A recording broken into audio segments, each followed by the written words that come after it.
Hi, everyone. Welcome back to another episode of our podcast. I'm James, and I'm thrilled to be here with you today. And I'm Lena. We're so excited that you've joined us. First, let's take a moment to thank everyone who's been supporting the channel. Your likes, comments, and shares mean the world to us. It's because of you that we can keep creating these episodes. Absolutely.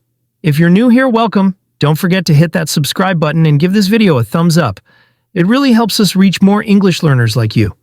Plus, it's a great way to stay updated with all our future episodes. Yes! And trust us, this podcast is going to be super helpful for improving your English. We'll have a fun, relaxed conversation, and you'll learn lots of new vocabulary. By the end of this episode, your listening skills will have improved, and you'll feel more confident. So make sure to stick around until the end. All right, let's jump into today's topic, time travel. Is it possible? What does science say? And how does it appear in our favorite movies and books? We're diving into all of that today. But first, Lena, let me ask you, if you could time travel, where would you go? Oh, that's such a big question. Let me think. I think I'd love to visit the 1960s. The music, the fashion, the energy of that time. It just seems so vibrant and exciting. Imagine attending a live Beatles concert or witnessing the first moon landing in real time. What about you, James? That's an amazing choice. For me, I think I'd go to the future, maybe 100 or even 200 years from now. I'm so curious about what life will be like, how far technology will advance, and whether humanity will have solved some of the big challenges we face today. And of course, I'd want to know if time travel will actually exist by then. Right? Imagine we're talking about time travel now, and in the future, it's as common as taking a train. People might say, "Oh, I'm just heading back to the 18th century for the weekend. I'll be back on Monday."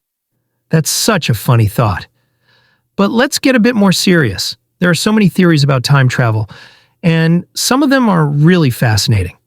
For example, did you know that Einstein's theory of relativity is one of the foundations of the idea? I've heard of it, but I don't know all the details. Can you explain it? Sure. So Einstein's theory of relativity says that space and time are connected. Together, they form what we call space-time. And here's the mind-blowing part.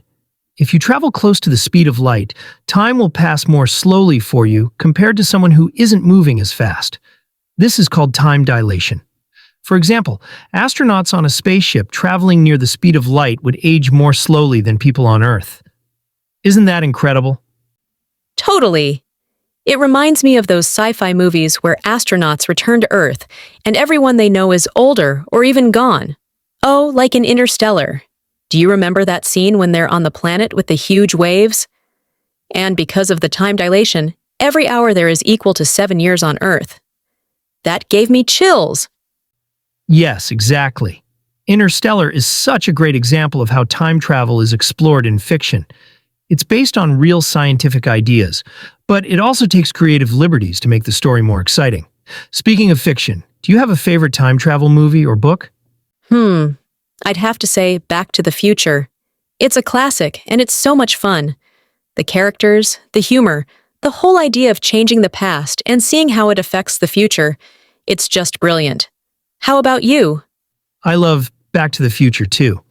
But if I had to pick a favorite, I'd go with The Time Machine by H.G. Wells. It's one of the first stories about time travel, and it's so thought-provoking. It makes you think not just about the science of time travel, but also about how humanity evolves over thousands of years. That's true. And I think one of the reasons people love time travel stories so much is because they make us think about our own lives. Like, if you could change one thing in your past, would you? Or would you be too afraid of the consequences? That's a great point. Time travel forces us to think about the what-ifs in life. It's like a mix of science, philosophy, and emotion all rolled into one.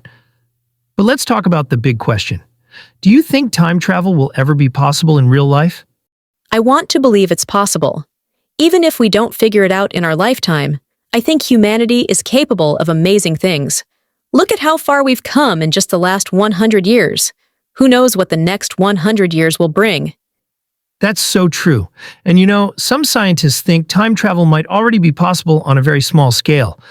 For example, particles can sometimes behave in ways that seem to bend the rules of time. But building a machine for humans? That's a whole different story.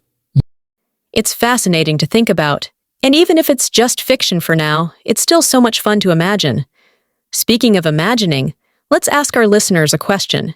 If you could time travel, would you go to the past or the future, and why? Yes, let us know in the comments. We'd love to hear your thoughts. And don't forget to check out the playlists in the description. We've got more episodes like this to help you improve your English while exploring fascinating topics. And of course, don't forget to subscribe and give this video a thumbs up if you enjoyed it. Your support means everything to us. Thanks for joining us today, everyone. We'll see you in the next episode. Take care and bye for now. Bye.